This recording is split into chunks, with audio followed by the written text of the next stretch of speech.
নেত্রকোনার কেন্দুয়া থানায় সাইবার সুরক্ষা আইনে দায়েরকৃত মামলার আসামি গড়াডোবা ইউনিয়ন পরিষদের সংরক্ষিত মহিলা সদস্য মঞ্জুরা আক্তার ও তার দুই সহযোগী মহিউদ্দিন সরকার ও তানজিল শাহ রুবিকে গ্রেফতারের দাবিতে মানববন্ধন হয়েছে।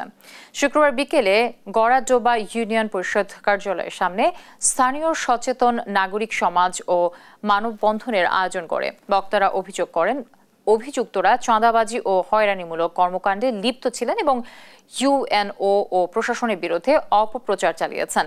এই ঘটনায় গত 16 জুলাই ইউনিয়নের প্রশাসনিক কর্মকর্তা মোহাম্মদ আনোয়ার হোসেন কেন্দুয়া থানায় একটি মামলা দায়ের করেন।